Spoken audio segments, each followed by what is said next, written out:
Croeso i Ardd Flodau Pontytŵr.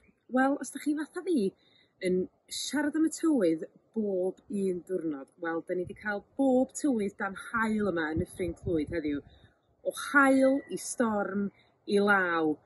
A rwan mae'n boeth yn gynnes a mae'n edrych fel storm unrhyw funud, felly na i ddeud hwn yn reit gyflym cyn iddi ddechrau bwrw glaw arnyn ni. O'n i'n meddwl heddiw sy'n ni'n sôn am y pys pêr oherwydd maen nhw allan yn eu blodau ac yn edrych yn hyfryd amser yma'r flwyddyn.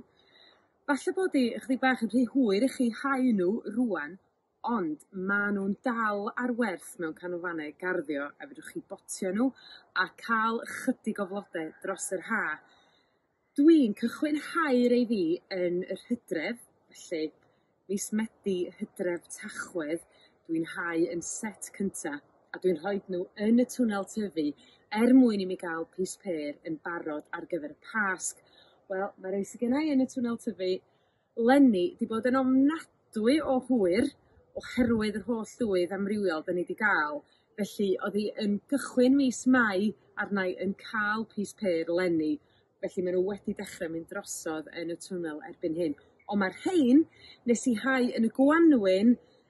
Bod nhw wedi bod yn slo, da ni wedi cael pythefnos o rew yma yn Pontytŵr. Mae o fel tasa fo yn iste yma a ddim yn symud. Felly mae wedi bod yn andros o oer a mae'r rhain wedi bod allan yn y rhew. Felly maen nhw'n slo ac yn fyr, ond maen nhw yn i gogoniant rwan yn dyn ac yn edrych mor lliwgar. Felly oedd hi'n mis Mawrth arnau yn hau hein a wedyn yn rhoi nhw allan yn mis Mai.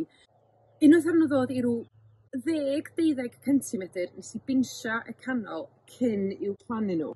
Maen nhw'n cynhyrchu'r tendrils bach ma sydd yn troelli i hunain ar hyd weiren fel hyn neu unrhyw fframwaith sydd gennych chi.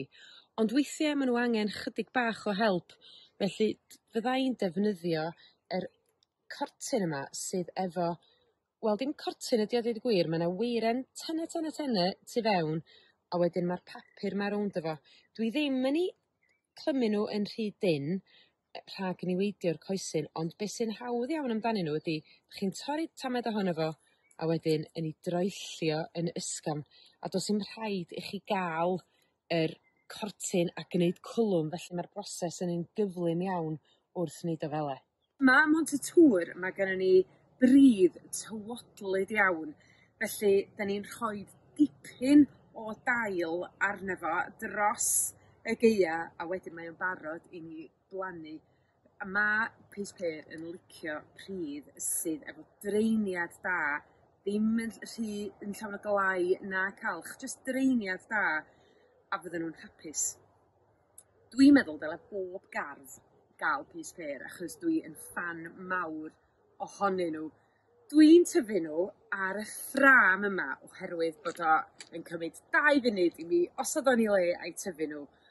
Mae yna bosibilrwydd gwneud wigwam allan ohonyn nhw hefyd efo bambŵ neu cyll, ond da ni'n cael dipyn o wynt o'r cyfeiriad acw yn fan hyn, felly o'n i'n meddwl bod hwn yn dipyn mwy cadarn.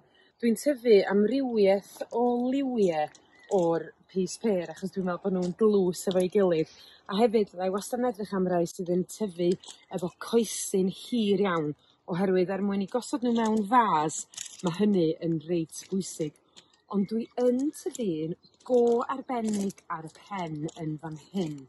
Wawr Cymru ydi hon, a mae'n andros y dlws. Mae gen i ymyl pinc, wedyn mae'n fwy apricot yn y canol ac yn hufennog iawn, a mae'r arogl yn fendigedig arni. A hon ydy'r pys pêr cyntaf sy'n bodoli i gael enw Cymraeg arni. A nath i gael ei chynhyrchu rhyw 2 flynedd yn ôl, ac oedd Mr John Rowlands o Ddyffryn Clwyd, dyn enwog iawn ym myd y pys pêr. Nath o gyfrannu'n helaeth at enwi hon a'i chynhyrchu hi. Felly, da ni'n lwcus iawn i gael Gwawr Cymru. Felly, os da chi eisiau mwy o wybodaeth ar hwn, fedrwch chi gysylltu efo fi a fedra i roi chi mewn cysylltiad efo Mr John Rowlands. Ond dwi'n falch iawn bod hein wedi tyfu yn y gornel bach ma yn fan hyn. A dyna ni, o'n i'n meddwl bod i'n mynd i ddechrau glywio, ond mae'r haul allan yn gry iawn yma rwan. Wel, un peth arall dwi'n caru am y pys pêr ydi ma'n rhaid i chi i'w casglu nhw yn amal mwyn annog mwy o dyfiant a mwy o flode. Felly esgus da ynde i ga'l blode ar 'ych bwrdd cegin chi drw'r wythnos a bob wthnos yn ystod yr Ha. A ma' nw'n llenwi'ch ffroen chi efo arogl bendigedig. Felly dyna ni, nâi wel' chi tro nesa.